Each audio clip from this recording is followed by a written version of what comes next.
Hey guys, how's it going? It's That Nerd Ryan here, and today we're going to be discussing, for May the 4th, Star Wars The Empire Strikes Back. So first off, I do want to start this by saying, Happy May the 4th, Star Wars nerds! So excited to be able to do a Star Wars video on May the 4th. Landing on a Tuesday, it's perfect, and what better way than to be talking about my favorite Star Wars movie. So as you know, this is pretty much a perfect storm, being that last week we talked about A New Hope, and we're going through reviewing everything. And Tuesdays are my Star Wars days, so we're technically lucking out that we get to talk about my favorite movie on Star Wars Day. So, before we get started, I do want to let you guys know you need to like, comment, and subscribe, because to get the best nerd content is to like, comment, and subscribe. So, just look down there, do that, and then I also have multiple other social medias that are in the description that you guys should go ahead and look at yourself too.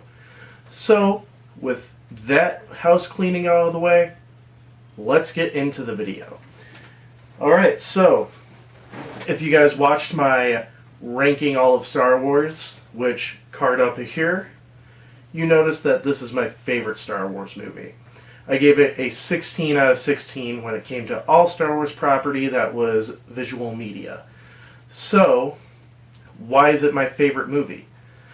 Well, I can't say that it's because it's the first Star Wars movie I saw, because from what I remember, Return of the Jedi was the first one I saw. I also can't say that it's always been my favorite movie, because I do remember as a kid, I really didn't like this movie for what it was worth. It was slow to a 5-6-year-old kid who wanted action and everything and thought that Revenge of the Sith was the best thing ever when he was 10.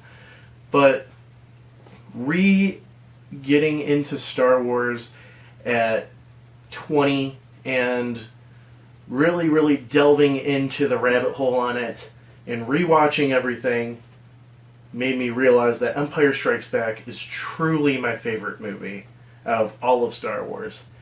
And I will also say, it's not because of the plot twist, and it's not about the introduction of one of my favorite characters, Boba Fett. And it definitely was not because of the better story. Although the story is a main factor. However, just anytime I think of this movie, it just brings a smile on my face. Now, I do want to actually get the bad stuff out of the way first, since I do always bring up that there is something that I dislike about every movie and something that I absolutely love about every movie. The one part I don't really care for in this is the whole being in the worm. The giant worm, I can't think of the name right now. I will edit my voice over it right now and just go Exogorth. That was kind of my least favorite part. And in all honesty, when I was reading Certain Point of View, that all was my least favorite part in the book too. I just found it kind of slow and just trying to buy time and everything like that.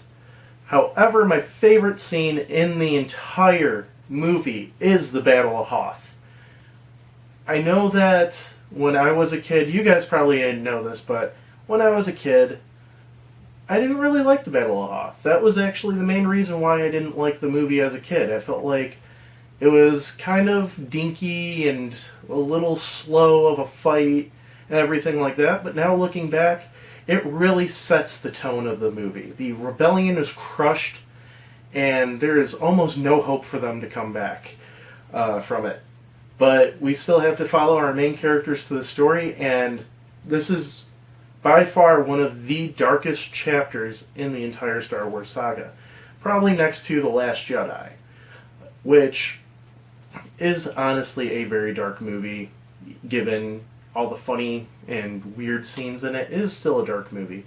This movie does have some goofy scenes in it, does have some scenes that were edited out, which I think that, in all honesty, if a particular scene that I'm about to talk about was not edited out it would probably be my favorite scene in Star Wars of all time. And that's where C-3PO is getting chased by the snowtroopers in the Hoth base and sees the Wampa door with the warning sign and rips off the warning sign and runs away. That is by far comedic genius in my opinion. But we have to talk about the characters. This is a character-driven movie. This movie is truly a character study of a movie when you truly look at it. We get development on all of the major characters in it. For example, Luke, we find his struggle to become a Jedi and his hot-headedness and his rushing to make sure that he could save his friends, quit his training, and just, he wants that adventure. He wants to be the Jedi hero that he is.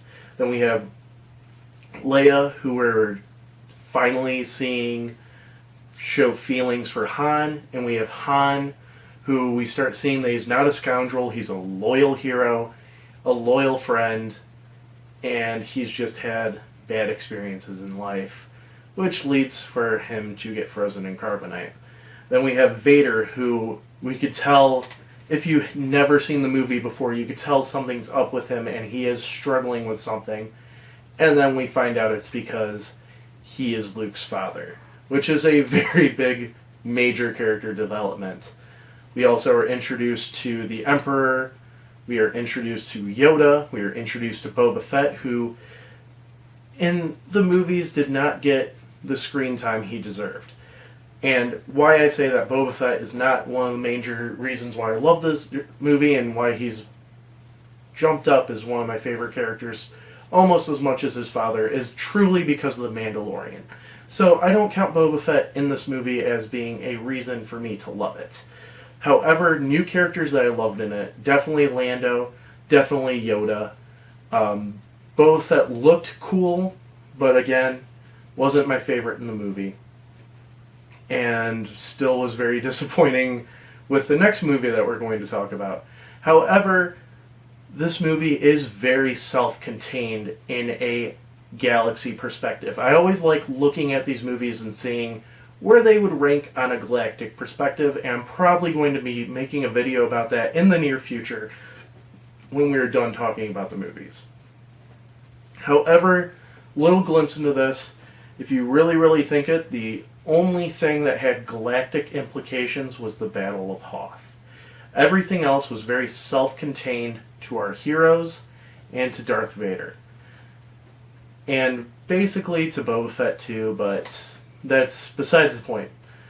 Anyways, so yes, Han gets frozen in carbonite for a year.